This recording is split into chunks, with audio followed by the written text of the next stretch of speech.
are at the end of 2024, and what better way to reflect than to talk about some of my favorite games that I have played this year. Now, that's going to include not all games that came out this year. There's like 3 of them out of 5, but 2 that didn't, because I don't think that this was the most ideal year or even close to a great year in terms of brand new games that we've gotten. But hey, these are some games that I really enjoyed playing this year, and I'd be curious to know some games that you guys enjoyed playing this year as well. So maybe this can help you decide if you're looking for something fun to play. Hey, it doesn't have to have just come out this year. I am a huge fan of this game, Persona 5. So I started this originally when it first came out, played about 20 hours into it. If you know, you know, Persona 5 is a very long game.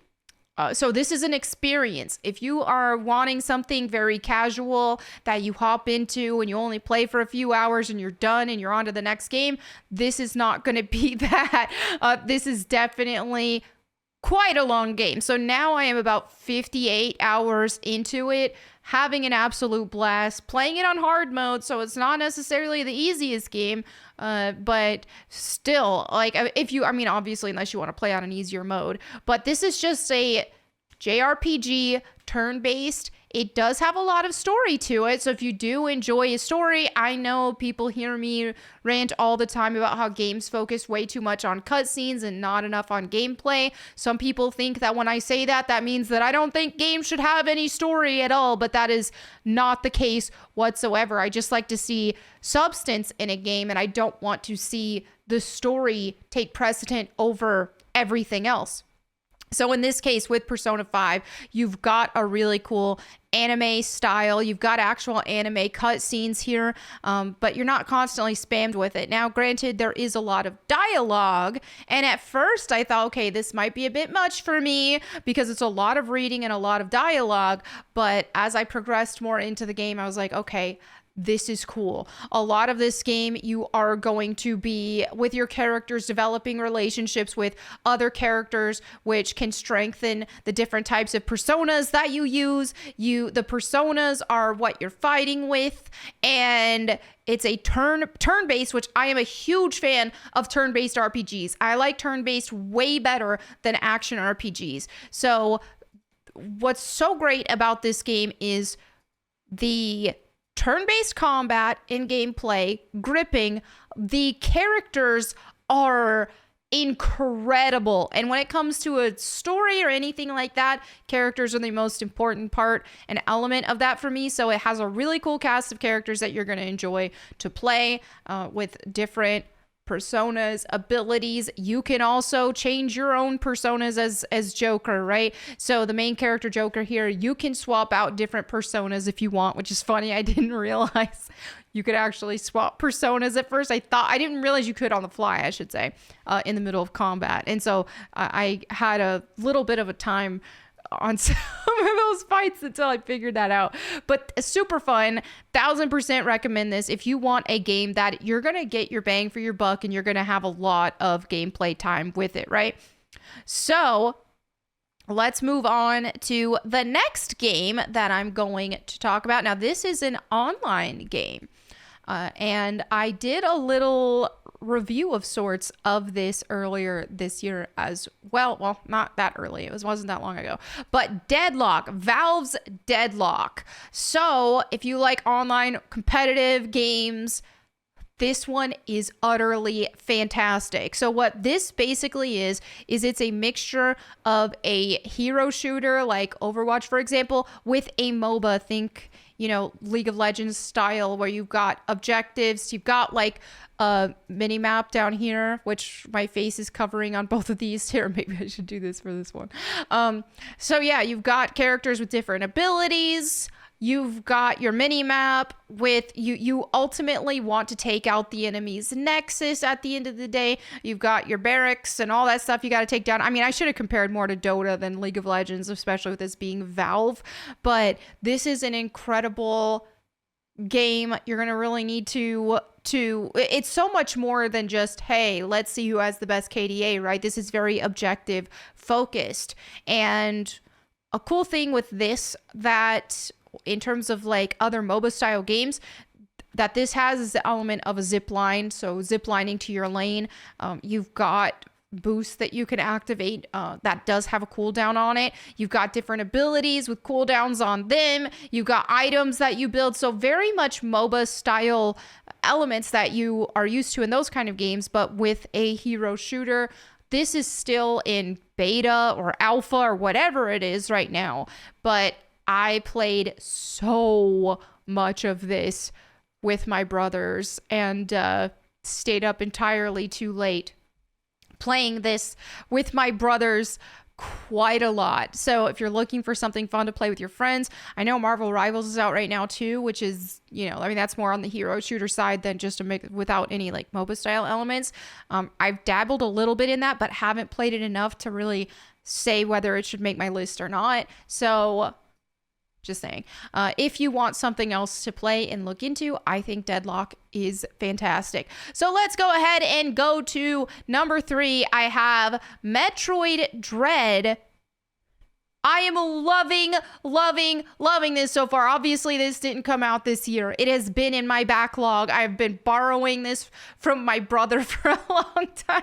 Now, this is like the traditional, this is more of like a traditional Metroid style, except like in 3D assets, right?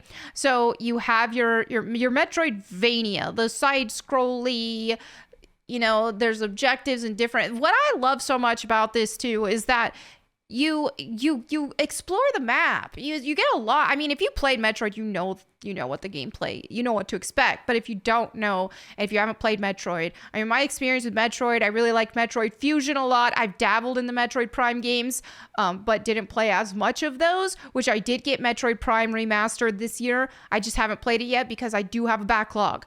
I've got to finish these games. And, as well as Unicorn Overlord. So those who know I bought that, why I haven't included this on my list, because I want to beat a couple more games first. But anyway, yeah, I mean, super fun. There's like puzzle elements to it. This game is difficult. I will say it is difficult. You got these robot thingies that are chasing you and trying to kill you, but you can't kill them. So you're running away from it, trying to dodge it and get it out of your line of sight. Get out of its line of sight, and it's madness. But it's really fun. I'm a big fan of exploration and exploring in video games in general. As y'all know, I'm a big Tomb Raider fan. I also like a good female lead when done right, which granted is not that common anymore, but in this, absolutely, obviously, Samus Aran, epic character. She is really, really cool in this, and so it's fun. It's just a good time. So yeah, I still have more to play on that, but I have just been absolutely loving it. So let's go ahead and dive into, now I'm doing this from well, actually, I don't know if it's totally in order, because I probably would put Persona 5 above Deadlock. I'd probably put Deadlock at number 5, Persona 5 at number 4. Yeah, Metroid Dread at number 3. Let's go ahead and go into number 2, my second favorite game that I have played this year, which I've also streamed a little bit of it, but mostly been playing on my own time. The Legacy of Kain. Soul Reaver 1 and 2 Remastered. I'm telling you, this is phenomenal. Amazing. Now, if you want to know like my general review of the game, of the first one, in the remaster, I made a video about it, but this is incredible. The team now a lot of people think that it's just Aspyr who did it, Aspyr Crystal Dynamics. It's Saber who developed it and Aspyr who published it.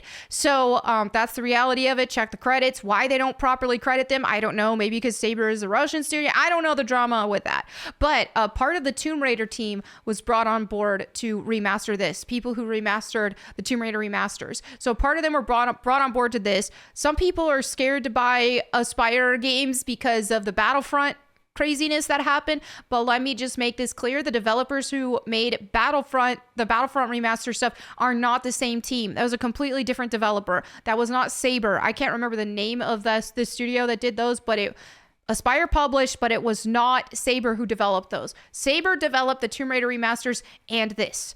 And Saber is based really cool, really awesome. I know there was some controversy around a statue looking trunified. They fixed it. She definitely looks more female now, but this is so good. I'm a huge fan of puzzle games, adventure, where you have to explore. You don't have something holding your hand. You don't have shiny ledges. You don't have something telling you what to do at all times. You actually have to use your brain and think. And there's a ton of exploration to be had with this. Good puzzles. Combat is fun, but it's not the central focus. The big focus is going to be on the exploration and the puzzles. So I absolutely love, love, love this game. All right. So this is definitely number 2, my second favorite that I have played this year. And as you can expect, number 1, which I mean, obviously y'all aren't going to be surprised. If you know me, you know. Number 1 is the Tomb Raider 1 through 3 remasters. I know my top 2 favorite games are remasters, but y'all know me. I like retro games. I like PS1 and PS2 era games better than anything. So of course I'm going to have remasters as my top 2 games I've played this year. Also, look, low key, that dragon, where is it? Tomb Raider 2 really had to, look, that dragon, that's what inspired this tattoo. This tattoo is supposed to be that dragon. Granted, a more different stylized version, but that's why I got it. And the Fiamonera also in Tomb Raider 2. And then, of course, Lara Croft right here. So, y'all know I'm a huge Tomb Raider fan. But these remasters were, I mean, I've been wanting classic Tomb Raider remasters for so long. We have been begging Crystal Dynamics to do it. They never would. So what happened was Embracer bought the IP, they got the studios along with it, and they outsourced the Tomb Raider remasters to Saber, who did the developing, Saber hired a bunch of super fans. So what you're seeing here is definitely a project filled with love from people from the community who have already made custom Tomb Raider levels. They've already done a bunch of fan mod projects and things like that. So like Conrad, I cannot pronounce his name. Majewski. I don't know how to pronounce it. So I'm sorry, Conrad. But Conrad was responsible for creating the updated Lara Croft model, for example, and I couldn't have imagined a better remaster. I really couldn't have. But this is what happens when you hire hardcore fans to do something like this. You get something made with love and care and accuracy that is really good. Notice that they really, Conrad in this case, made Lara Croft. She looks more like her at the PS1 FMV model, right? So they didn't change her to look more like, they kept her proportions. They kept her whole look, right?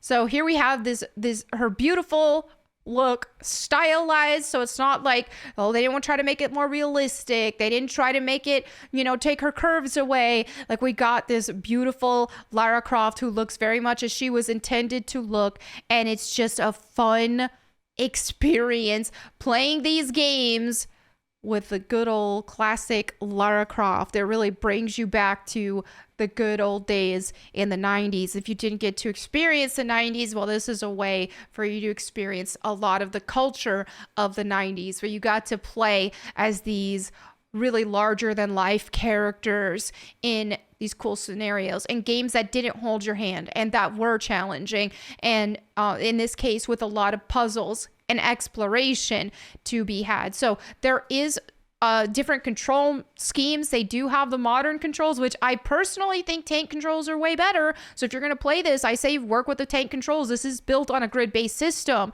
So with the next remasters, though, with 4 through 6, with Angel of Darkness, you might want to play with modern controls because Angel of Darkness is not built on the same grid-based system that these classics are, right? But with the classics, I'm telling you, no matter what, with the updated controls, you might initially feel more comfortable with modern controls, but the tank controls are better for the grid-based system. Once you actually master them, which isn't going to take that long. A lot of people who complain about controls never got good. Like, that's just the reality of it. People who got good and learned the game don't complain about the controls. I've not seen that. I don't think I've seen it a single time, if I'm being honest here. So back in the day, in the 90s, you had to actually learn a game. You didn't just pick it up and you instantly, oh, okay, this is easy. Like there was a bit of a learning curve to it. It wasn't extreme. It didn't take that long to learn the classic Tomb Raider controls. But yeah, there still is some of a learning curve there. So I would recommend going in with those tank controls. You're not going to regret it once you actually learn them. It's not going to take you long. And so yeah, you're going to have an adventure on your hands. Classic Tomb Raider was an actual adventure. What we saw with Legend Onward, even especially with the reboots, especially with Legend Onward, honestly, they really babied down the gameplay and made it for the modern audience, because at the time they were saying, oh, we just don't think that modern gamers want challenging games and that they never will again. But that's not the case. Obviously, these remasters are extremely successful right now. So I recommend definitely diving into this, and having fun with exploration, adventure, puzzles, collectibles, doing a bunch of acrobatics. The platforming is a huge element with the classic games. And that's why the tank controls work so well. You have to, that's a whole part of the gameplay. And the dynamic part of the gameplay is utilizing your acrobats and how am I going to, your platforming. How am I going to get to that other side when there's a slippery thing here? I do a running jump here, and then I grab the ledge, and then I slip on this, but then do a backflip and this and that. You calculate your moves. So yeah, anyway, there you have it for my top 5 favorite games that I have played this year. Let me know what your top 5 favorite games that you played this year are in the comments below. I hope you all had an absolute wonderful Christmas, and I hope that your new year is wonderful as well. As always, if you want me to read the Bible to you, you can check out my Bible channel, Bible Time with Melanie Mac. Thank you all again for hanging out with me. I'll catch you next time, and in the meantime, go boom.